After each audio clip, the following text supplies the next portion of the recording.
Il m'avait dit qu'il avait une relation avec une fille de 12 ans. Il m'avait dit que c'était Lucien, elle habitait dans une caravane. La fille était amoureuse de lui.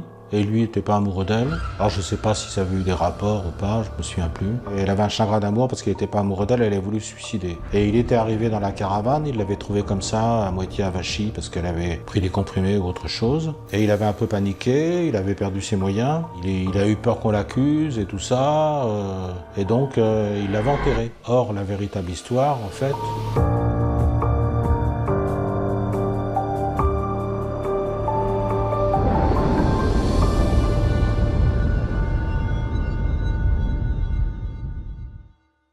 Des fois, je lirai mes fiches, je n'y vois pas une forme d'irrespect, c'est juste que j'ai toutes mes questions là pour que j'oublie rien, tu vois, aucun détail. On est parti. Bonjour à tous, j'espère que vous allez tous très bien. Bonjour au docteur Boyer. Bonjour. Plaisir d'être avec nous aujourd'hui.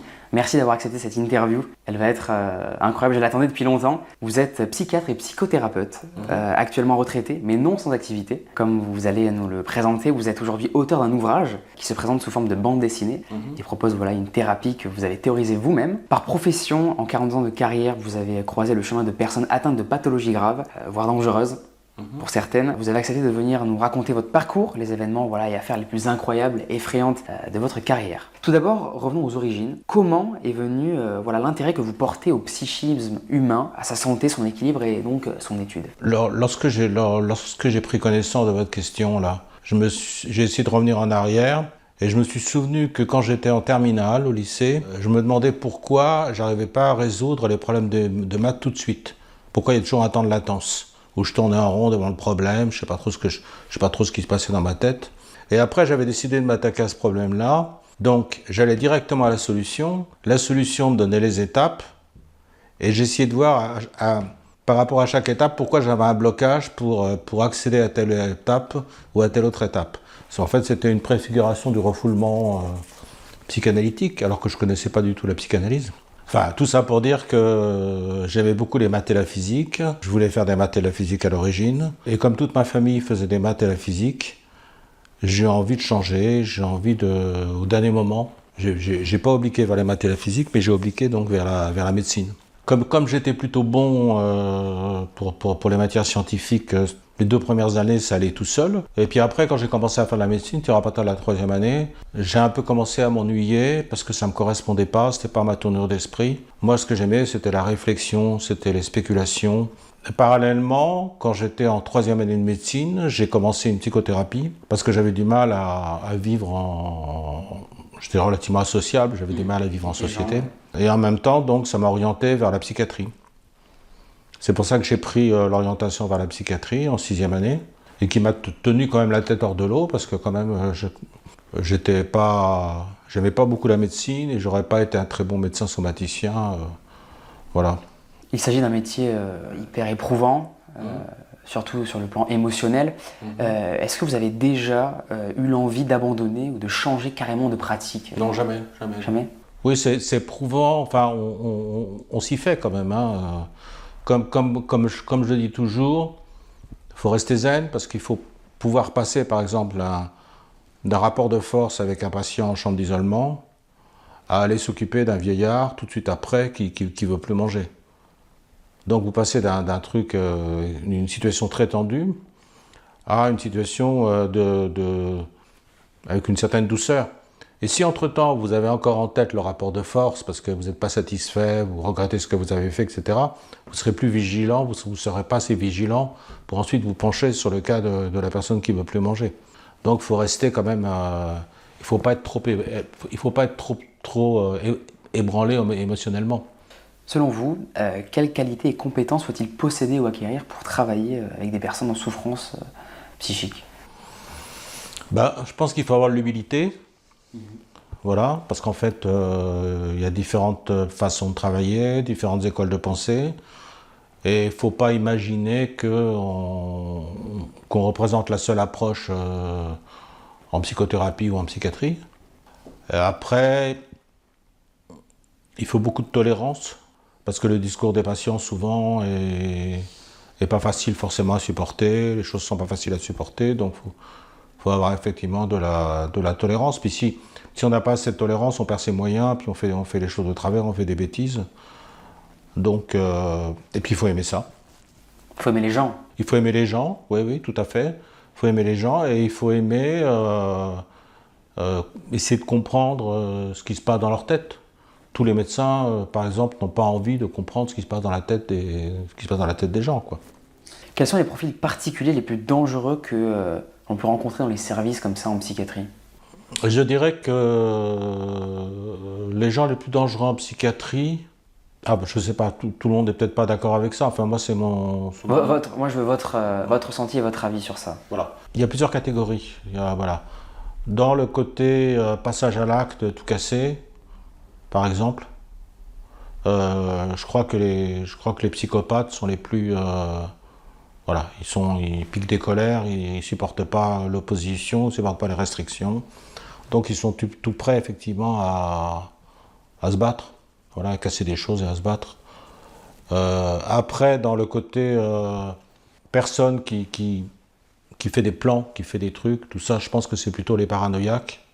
Si on prend maintenant par classification, non pas par pathologie mais par délire, je pense que c'est les délires mystiques qui sont les plus dangereux. Parce que les gens n'ont pas tellement de limites à partir du moment où c'est un délire mystique.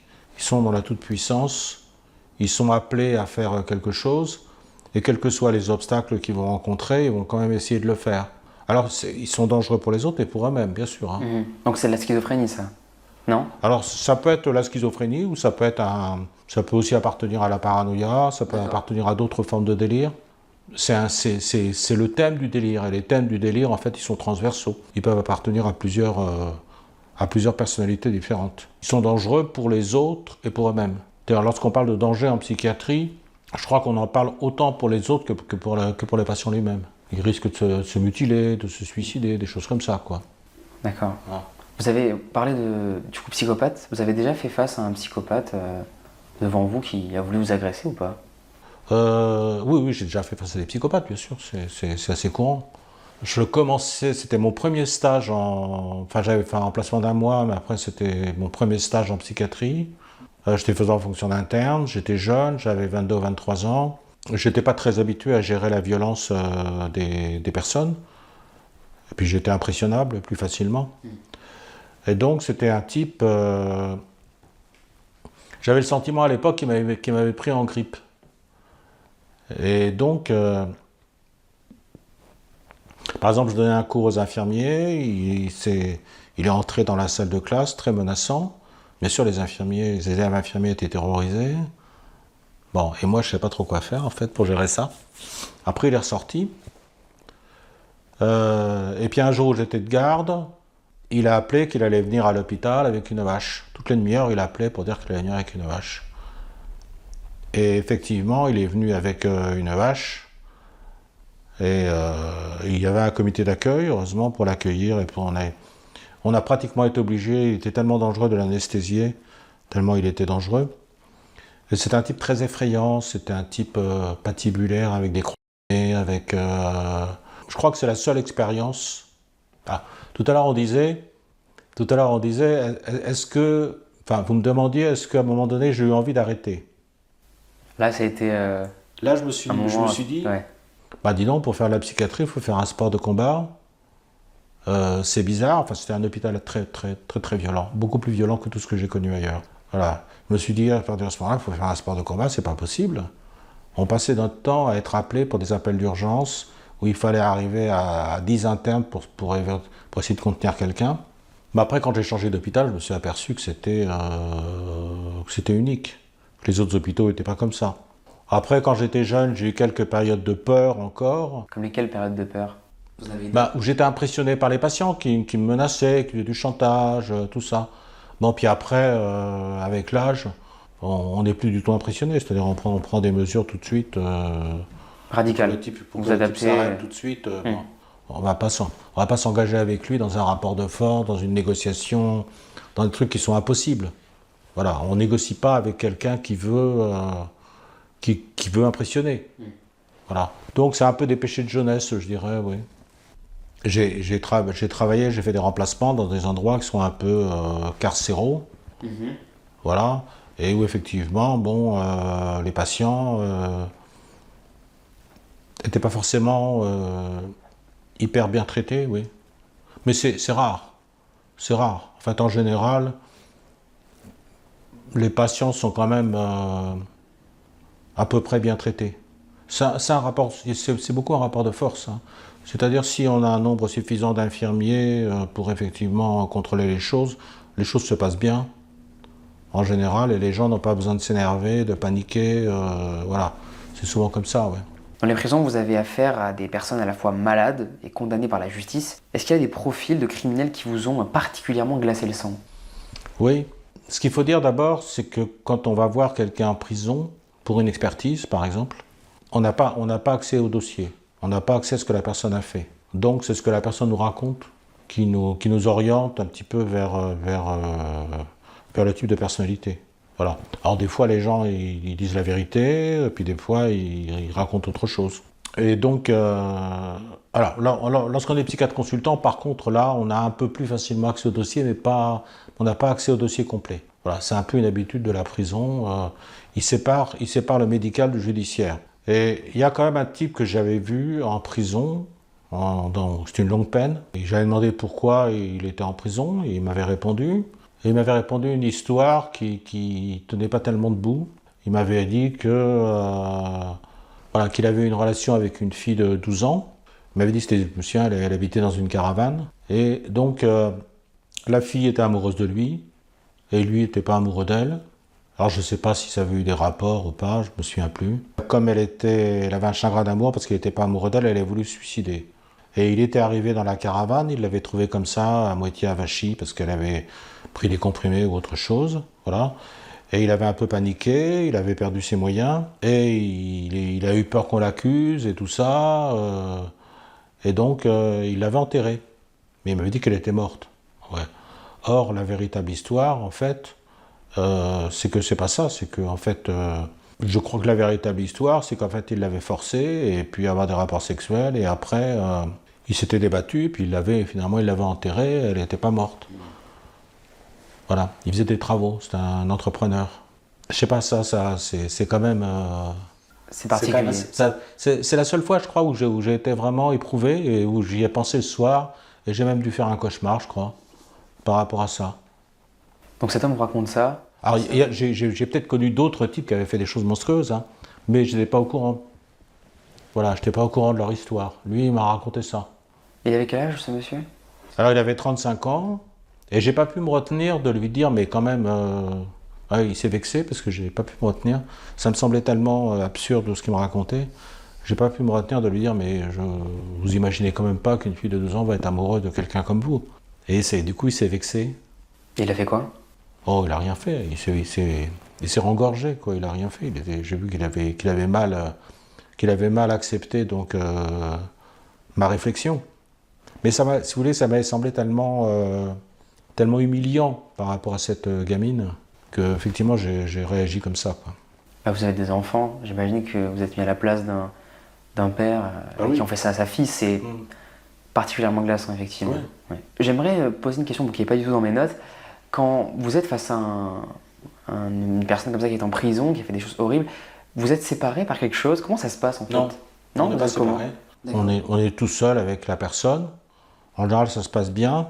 Un jour, j'ai eu peur parce que c'était un type qui faisait de la magie noire. Donc, il sortait jamais de sa cellule. Il restait enfermé dans sa cellule. Et il faisait de la magie noire dans sa cellule, etc. etc. Le type me regardait avec un air extrêmement bizarre, extrêmement... voilà, un regard de fou.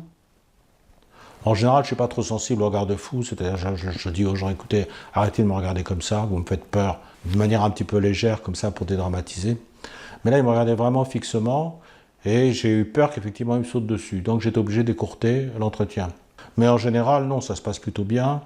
Bon, si c'est des maisons d'arrêt, c'est-à-dire des courtes peines, souvent on tombe sur des voyous qui ne sont pas forcément très aimables, qui sont un peu hautains, un peu méprisants. Mais avec les longues peines, en général, ça se passe relativement bien. Voilà, il y a des types tout à fait aimables, tout à fait courtois, voilà. Non, en général, il y a très peu de... Ça peut arriver, hein, il y a des gens... il y a du personnel pénitentiaire. Enfin, moi, j'ai eu pas mal de personnel pénitentiaire qui est en arrêt de travail, qui avait peur des détenus. Ça m'est arrivé souvent de les voir, de faire leur arrêt de travail. Enfin, leur congé longue durée, parce que c'est des fonctionnaires. Voilà, ça peut arriver effectivement qu'il y ait des gens qui soient menacés. Mais le psychiatre, pas trop. Avez-vous eu à affronter des affaires sordides qui vous ont vraiment particulièrement choqué? Oui, donc en dehors de ce type-là qui avait enterré la gamine de 12 ans, là, c'est les affaires qui m'ont rendu un peu anxieux. C'est-à-dire, par exemple, j'avais vu un type qui avait tué un professeur. Et le type était pas... Il m'a dit, lorsque je l'ai vu, le type était un peu inculte. Et il m'a dit, oui, c'est un professeur d'une grande école à Paris, la SO. Ah, il dit la Sorbonne. Oui, c'est ça, la Sorbonne. Il me dit, oui, j'ai la Sorbonne. Ce type était un vieux professeur, c'est un vieux type. Donc il était à son domicile, il a menacé le type. Et il lui a dit, bon, maintenant, tu vas me donner la carte bleue. Et donc le type, le vieux professeur lui a dit un petit truc du genre, oui, mais j'ai pas le code, ou il faut que je sois là, ou tout ça. Et l'autre, il s'est senti vexé et humilié. Il a dit, oh, il s'est foutu de ma gueule, il m'a parlé comme ça, et tout ça, et hop, il l'a tué. Avec quoi il l'a tué? Je crois qu'il l'a tué, soit il l'a étranglé, soit il l'a tué avec un coup de couteau. D'accord. Voilà. Et c'est cette espèce de facilité au passage à l'acte, comme ça, parce que si la personne avait dit autre chose, peut-être qu'il ne serait rien passé. Et là, cette facilité au passage à l'acte, ce détachement, c'est ça, je crois, qui m'a rendu anxieux. Que finalement, la vie, ça tient un peu de choses. Et après, le pire, c'est qu'il est sorti du type, de chez le type, il n'y avait plus d'autobus, il était là sur le trottoir, et il y a une voiture de police qui arrive et qui le prend et qui lui dit, vous savez, il n'y a plus d'autobus, monsieur. Ah bon, il n'y a plus d'autobus. Et la voiture de police le prend et le ramène chez lui. Sans savoir qu'il vient de tuer à l'instant une personne. Après, évidemment, ça a été facile pour le retrouver. Ce côté gore un peu absurde, fait avec ce grand détachement, qui fait que ça m'a rendu un petit peu anxieux. Donc la deuxième histoire qui m'a choqué, c'est un collectif. C'était 3 couples. Donc j'avais expertisé les 6 personnes en fait. Aucune des personnes prises individuellement était particulièrement impulsive. Il y avait un type qui avait une réputation d'impulsivité et qui était très costaud, très massif. Mais après, quand on lui parlait, il était très calme. N'empêche que ces 6 personnes qui ont été mises en commun comme ça, ils s'en sont pris à une jeune fille, un bouc émissaire. Je ne sais plus trop pour quelle raison. Enfin, je sais qu'ils étaient très agacés par elle. Ils étaient très... je ne sais pas ce qu'elle avait fait. Je ne me souviens plus ce qu'elle avait fait. Mais ils l'ont quand même frappée, puis ils ont quand même introduit des objets sexuels. C'est pareil, c'est assez écœurant, quoi. Voilà, Quand vous êtes face à ça, vous restez neutre. C'est quoi votre réaction? Comment vous parlez avec ces gens-là? Votre moyen de communication, c'est... Oui, j'arrive à rester neutre, bien sûr. Parce que de toute façon, on est obligé ensuite, on passe aux assises.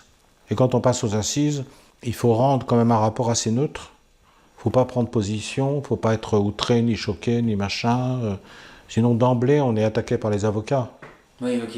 Voilà, il faut rester très neutre. Il faut rester très factuel, il faut rester très neutre. Sinon, c'est pas pro, quoi. C'est pas pro, voilà, c'est pas pro.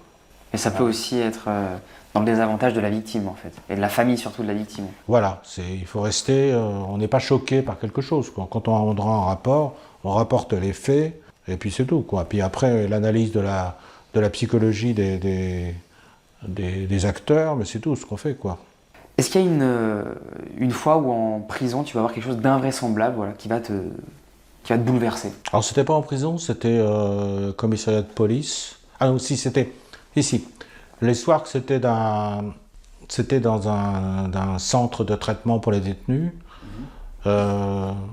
C'était un type qui se disait terroriste, donc. J'avais déjà vu des terroristes en expertise, mais c'était des types plutôt discrets, qui disaient rien, qui voulaient rien dire, qui étaient sur leur garde, etc. Or, lui, effectivement, donc, il était il avait peur de se faire sodomiser par des types d'Al-Qaïda, et il pensait qu'ils occupaient la cellule voisine et qui passaient à travers les murs la nuit. Voilà, donc il était en plein soin. Bon, je pense pas qu'il était spécialement terroriste, je pense qu'il avait emprunté, dans son délire, il avait emprunté... Une entité, en fait, qui n'était pas la sienne. Voilà, il avait emprunté les préoccupations actuelles à cette époque-là. On en parlait beaucoup plus que maintenant, il avait emprunté ça pour alimenter son délire. Voilà. D'accord. La psychiatrie, c'est quand même le domaine de l'invraisemblable. Donc il y a plein d'expériences invraisemblables. Est-ce que tu t'es déjà trompé sur une expertise? Tu l'as raté, voilà. Est-ce que ça t'est déjà arrivé d'échouer? Oui, ça m'est déjà arrivé.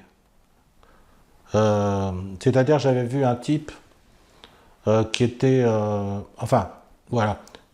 Je me suis trompé, mais pas complètement. J'avais vu un type qui était... il travaillait dans un... dans un collège, je crois. Il était gardien ou concierge, je ne sais plus. Et il faisait des attouchements sexuels donc aux gamines qui étaient là. Et on m'amène le type. On me l'amène, c'est son patron qui l'amène en le prenant par le colbar et qui me l'amène à une expertise. Ce qui est très inhabituel, parce qu'en général, les gens arrivent, ils sont penauds, ils sont gênés pour arriver à une expertise. C'est très rare quand même quelqu'un qui va dire le psychiatre, j'ai pas envie de le voir, j'en ai rien à foutre, oubliez-moi. Bon, parce qu'ils savent que fatalement, il faudra qu'ils voient le psychiatre. Donc, c'était son patron qui l'a amené. Et le type était complètement, comment on pourrait dire, désinvolte.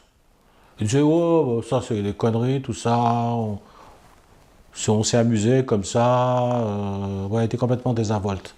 J'avais conclu à la responsabilité. Après, quand je l'ai revu un peu plus tard aux assises, je l'ai regardé plus attentivement, et je me suis dit que ce type, s'il était aussi désinvolte, c'est qu'il devait avoir des troubles de l'humeur, qui fait qu'il se rendait plus compte tellement de la réalité, etc. Et le pire, c'est qu'effectivement, il ne se rendait pas compte de la réalité, et il a commencé à sortir des assises, en disant, bon, moi je vous laisse, hein, parce qu'il faut que je m'occupe il faut que je m'occupe du lycée, il faut que je vous laisse tout ça. Il a été récupéré à l'extérieur, parce que c'était tellement inhabituel un type qui sort comme ça des séances d'assises, qu'il a été récupéré finalement à l'extérieur. C'est-à-dire le type il était dans son monde. Il n'était plus du tout dans la situation. Il y a beaucoup de détenus comme ça qui sont dans leur... de détenus ou d'accusés qui sont dans leur monde, qui ne sont pas du tout dans la situation. Il y en a beaucoup qui, par exemple, qui font des choses graves et qui disent bon, allez, je recommencerai pas, ou quelque chose comme ça, quoi, qui sont dans leur monde. Ils dédramatisent un peu les situations, quoi. Ils ne se rendent pas compte de la gravité de ce qu'ils ont fait. Pas tous, hein, bien sûr, hein. Mais là, c'était provoqué par un trouble de l'humeur, en fait, une espèce de manière un peu, comment dirais-je, superficielle, je sais pas, je trouve pas mes termes, un peu superficielle de comprendre les choses, quoi. Ok. Complètement détaché, désinvolte. Y a-t-il, selon vous, des pathologies plus inquiétantes et plus difficiles à prendre en charge que les autres? Alors, c'est deux questions différentes. Il y a des pathologies plus inquiétantes, parce que la définition est assez large d'inquiétant. Inquiétant pourquoi? Pour quelles raisons? Parce que là, on a vu les pathologies les plus dangereuses, alors là, les plus inquiétantes, je ne sais pas trop comment répondre à ça. Les plus difficiles à prendre en charge, toutes les pathologies sont un peu difficiles. Par exemple, il y a des délires qui résistent. Comme lesquels? Vous avez des exemples ou pas? Oui, il y a des délires chroniques. On en voit beaucoup en Guadeloupe, par exemple, des délires chroniques qui résistent effectivement au traitement. Voilà. Et donc, ils restent délirants tout le temps, ils ont les mêmes idées fixes tout le temps. Je sais pas, ça peut être l'impression d'avoir été empoisonné, ça peut être l'impression qu'on a un trésor qui est caché quelque part, l'impression qu'il y a un château particulier où on doit aller, qui est à côté. Et ça, c'est toute leur vie. Ils ont ce même délire-là toute leur vie, d'accord. Voilà. Mais il y a aussi d'autres pathologies qui sont très résistantes. Par exemple, il y a des dépressions qui sont très résistantes. On n'arrive pas vraiment à soigner les gens, on n'arrive pas à les faire sortir de leur dépression. Il y a des angoisses qui sont très résistantes. Il y a beaucoup ou des TOC qui sont très résistants. Il y a beaucoup de choses qui sont résistantes. Vous donner un exemple, par exemple, c'est ce qu'on appelle le syndrome d'Elbaum. C'est les gens qui ont l'impression, par exemple, d'avoir des vers ou d'avoir des insectes dans le corps. Et ça, c'est une pathologie qui est très très résistante. J'en avais rencontré un et il venait aux urgences toujours avec sa fiole de morceaux de peau. Il voulait absolument qu'on fasse des examens. Il revenait sans arrêt à la charge. Voilà, il était persuadé qu'effectivement, il avait attrapé des insectes sur la plage. D'accord. Du coup, il pensait, en fait, il a découpé un morceau de sa peau? Il coupait un morceau de sa peau pour qu'on examine, qu'on le regarde au microscope. Alors peut-être une fois il y a eu un examen au microscope, je sais pas. Hein. Mais en tout cas, il revenait périodiquement, parce que périodiquement il avait l'impression d'être infesté. Ça, c'est ce genre de...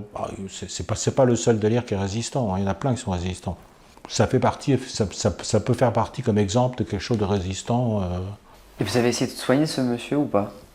Vous avez fait quoi après qui vous a amené Non, j'ai pas soigné parce qu'en fait, d'abord il voulait pas rester, il voulait pas consulter. Bon, ça ne nécessitait pas une hospitalisation, parce il courait pas des risques. Bon, déjà, donc voilà. Et après, si j'avais essayé de lui donner des antipsychotiques, je suis pas sûr que sur un délire comme ça aurait marché.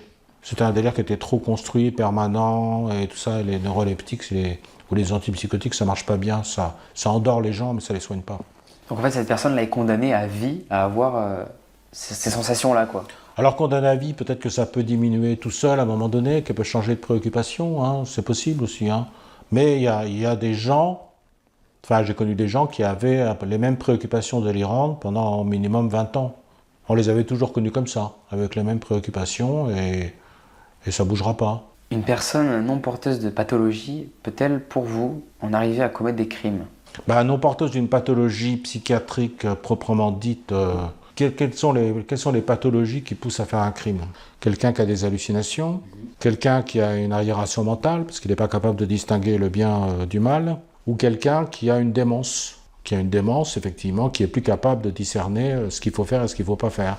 En général, j'en oublie peut-être. Hein. Alors, ça, c'est ce qui aboutit à une abolition de la responsabilité. Et maintenant, si on parle d'altération de la responsabilité, parce qu'il y a les deux nuances, simplement altération, dans ces cas-là, c'est en général des problèmes de personnalité qui fait que la personne est moins habituée que les autres à distinguer ce qu'il faut faire et ce qu'il ne faut pas faire. Mais on n'est quand même pas dans un délire où la personne est dans un autre monde. Par exemple, effectivement, j'avais vu un type qui avait tué son père dans des conditions extrêmement sordides, parce il s'était battu, il l'avait achevé, il l'avait coupé, etc.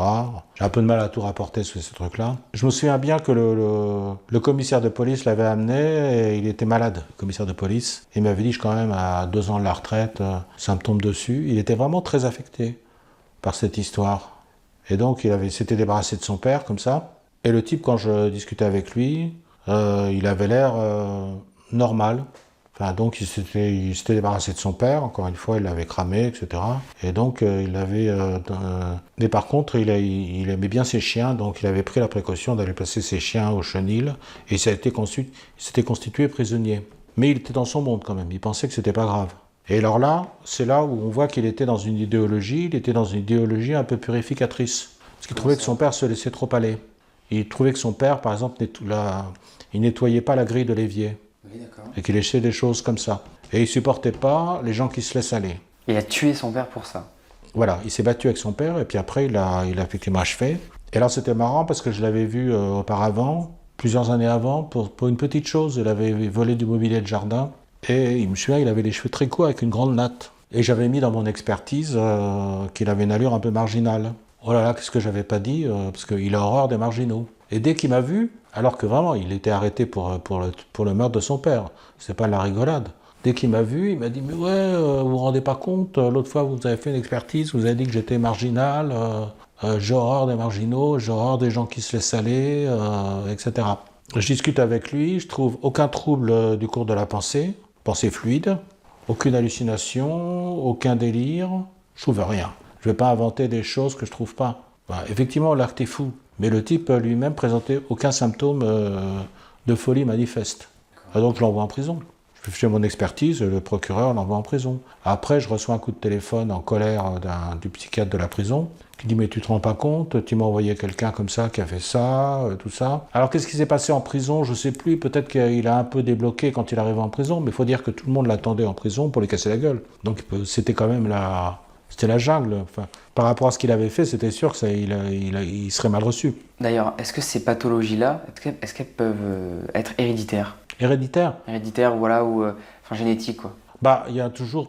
Classiquement, on dit qu'il y a il y a 3 parties. Il y a effectivement l'hérédité, l'environnement, et après la vie en société voilà, il faut les 3. pour effectivement déclencher une pathologie. Par exemple, vous avez des vrais jumeaux, s'il y en a un qui est schizophrène, l'autre a de fortes chances d'être schizophrène, mais quand même pas totalement. Donc ça veut dire qu'il y a une place pour l'environnement, voilà ce qu'on appelle l'épigénétique, c'est-à-dire l'expressivité des gènes qui changent selon les événements de la vie. Et dans une même famille, par exemple, vous avez des gens qui sont par exemple plus ou moins malades. Bon, c'est pour ça que maintenant on parle de spectre de la maladie, c'est-à-dire qu'il y a des gens qui sont porteurs du gène, mais qui sont plus ou moins affectés par le gène. Certaines pathologies restent de loin bien plus profondes et dangereuses que d'autres. Citez-nous quelques exemples de profils les plus terrifiants dont vous avez entendu parler dans votre carrière. Dans les choses les plus terrifiantes, j'ai connu effectivement un délire mystique où quelqu'un avait été... il fallait la protéger, donc elle avait été en chambre d'isolement, et en chambre d'isolement elle s'est énucléée. Et après... C'est donc arracher les yeux, c'est ça? Elle s'est arraché les yeux. Et après je me suis demandé si c'était pas en fait... C'était quelqu'un qui avait fait le chemin de croix à Lourdes. Et je me suis demandé si à un moment donné, il n'y avait pas il y a une statue comme ça où il y a un type qui est aveugle et le type dit effectivement je préfère être aveugle que ne pas voir Dieu ou quelque chose comme ça. Alors, je me suis demandé s'il y avait un lien. Il y avait un lien ou pas? J'ai pas pu le savoir en fait. Pas de réponse à ça. Ouais. Donc il y a des choses qui quand même les gens arrivent à des excès. J'avais entendu parler aussi de quelqu'un qui avait été poignardé avec un crucifix. Et il y a quand même des trucs qui sont... C'est pour dire que quand c'est mystique, ça peut prendre quand même ça peut prendre quand même des proportions très excessives. Donc cette fille, est-ce qu'elle était du coup malade psychologiquement? Du coup, est-ce que vous avez pu quand même l'analyser ou pas du tout? Elle est morte sur le coup quand elle s'est arrachée les yeux. Morte. Elle est pas morte, d'accord. Non. Du coup Je là. crois pas qu'elle soit morte, non. D'accord. Vous savez ce qu'elle est devenue ou pas cette femme? Non. Non? Ok.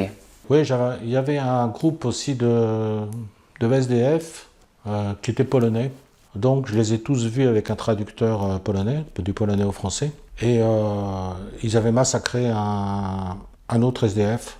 Et pour un problème de bière, un problème d'argent, un problème comme ça, voilà. Ils s'étaient acharnés sur lui. Et donc je les ai tous vus. Et c'était difficile parce qu'il fallait à chaque fois un traducteur. Et j'étais passé aux assises, donc toujours pareil pour ce type. Et là, j'ai été bluffé par un avocat polonais qui parlait couramment français et qui m'a dit, vous savez, il était une manière de parler très douce et très didactique et progressivement. Vous savez que cette personne a fait ça à ce moment-là. Vous savez qu'ensuite, quand elle a été à l'enterrement, elle a fait ça. Elle a souri d'une certaine façon. Elle a souri. C'est-à-dire que le type qui était très très bon, il a réussi à démontrer, l'avocat, que le patient en fait était schizophrène. Et qu'il avait suivi le groupe, grosso modo. Alors je ne sais pas ce qu'il avait fait, mais il avait suivi le groupe. Et je trouvais ça assez brillant quand même. L'avocat qui, du coup, n'est pas du tout... En fait, il n'a pas dû être condamné, il a dû être... voilà. Il avait réussi à le démontrer, j'avais trouvé ça assez fort, quoi. Avez-vous déjà été confronté à un tueur en série? Et si c'est le cas, qu'est-ce que vous avez éprouvé humainement? Alors, j'ai été confronté à un tueur en série là, qui avait tué une jeune fille de 14 ans, ça date de 96 en France. Mais comme il avait été condamné déjà pour viol dans d'autres pays et qu'on n'avait pas retrouvé les femmes, on peut penser qu'il avait fait un peu la même chose un peu partout. Et je l'ai rencontré dans des circonstances particulières, il était en isolement et ça paraissait un peu invraisemblable, pour reprendre ce qu'on a dit tout à l'heure.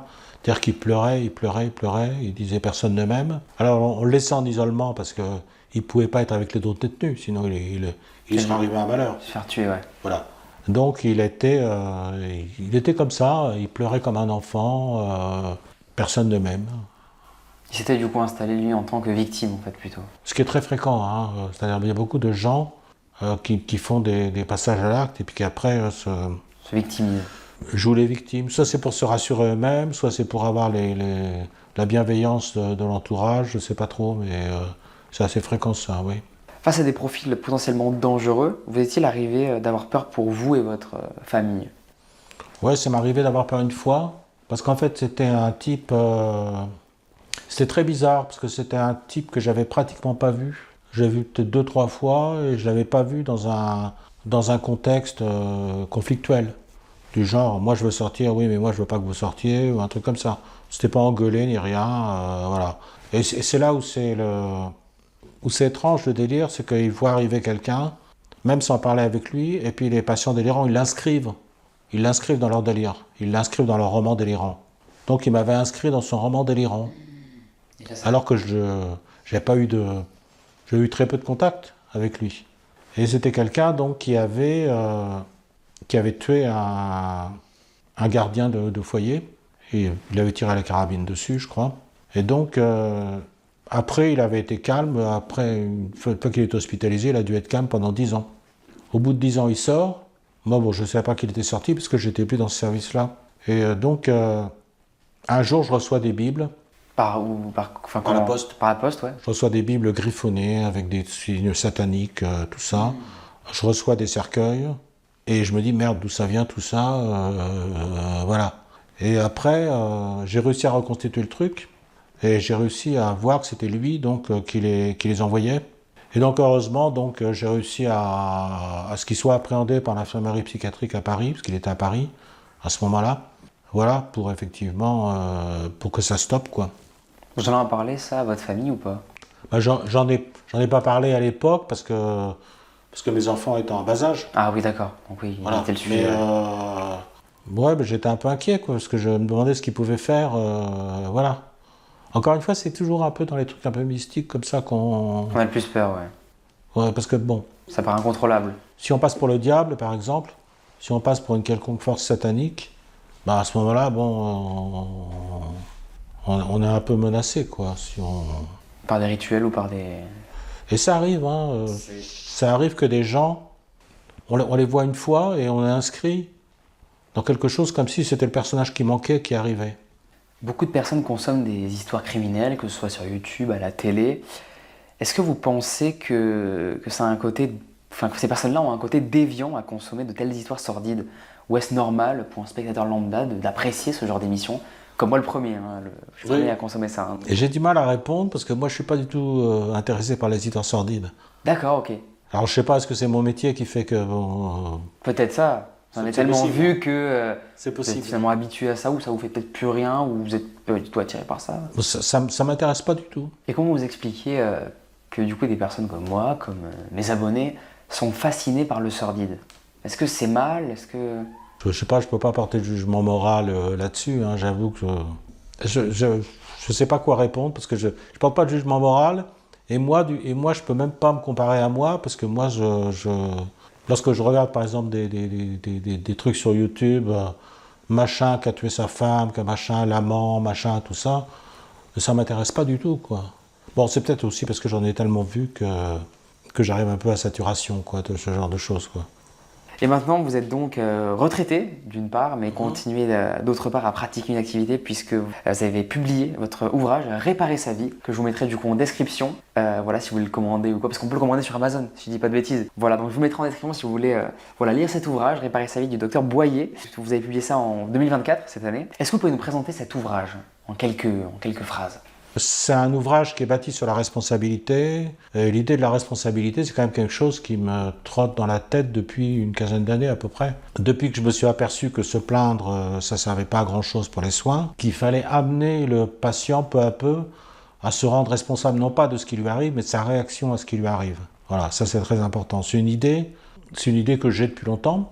À écouter se plaindre, effectivement, les patients, ça avance pas grand-chose, puis souvent il y a une confusion entre le soin et la consolation. C'est-à-dire que le patient, il a quelqu'un d'important qui l'écoute, qui se penche sur son cas, donc il se sent mieux un certain temps, il a l'impression que le psychiatre, il est gentil, qu'il comprend ce qui lui arrive, etc. Mais ça soigne pas, ça console. C'est-à-dire, sitôt que la personne va sortir du cabinet, qu'il va lui arriver un petit malheur, une contrariété, de nouveau, elle va plonger. Donc il y a déjà un certain temps, mais j'arrivais pas à rassembler toutes les pièces du Pulse. Donc j'ai fait les textes et mon fils a fait les illustrations, parce qu'il est illustrateur et peintre. Donc c'était pour aussi donner une certaine décontraction quand même à ce livre, qu'on ne se prenne pas trop au sérieux. Parfait. Merci beaucoup, Dr Boyer, d'être venu. Ça m'a fait extrêmement plaisir d'échanger avec vous. On aura peut-être suscité des vocations, on ne sait pas. Peut-être. Merci beaucoup d'avoir pris le temps d'échanger avec moi, avec les gens.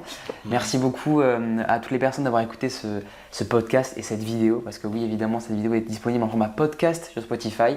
Nous, on se retrouve très prochainement pour une nouvelle vidéo. Je vous rappelle que Réparer sa vie est disponible sur Amazon. Vous pouvez le commander. Donc voilà, n'hésitez pas à le commander si voilà, le petit synopsis vous a plu de Dr Boyer. À très vite et merci tout le monde. Go, go! Build! Repair. It works! High five! We go, we go, we go! Helm's yours, Captain. Catch the wind. We go, gun!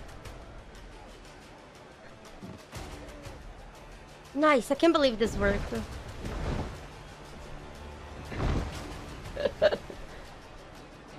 We might need to do this a few more times.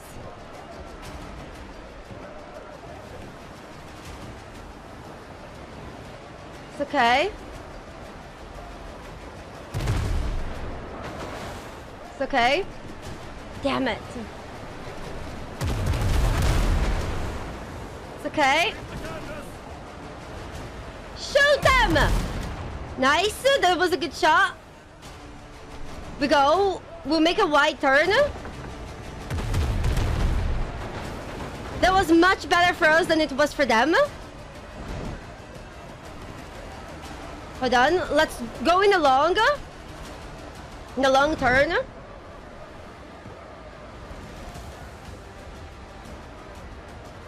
Guys, I think I prefer fighting during the day. It just gets a little bit dark during the night. Hold on, we break. The other ship is coming. I think it's too far. We should wait until it's closer.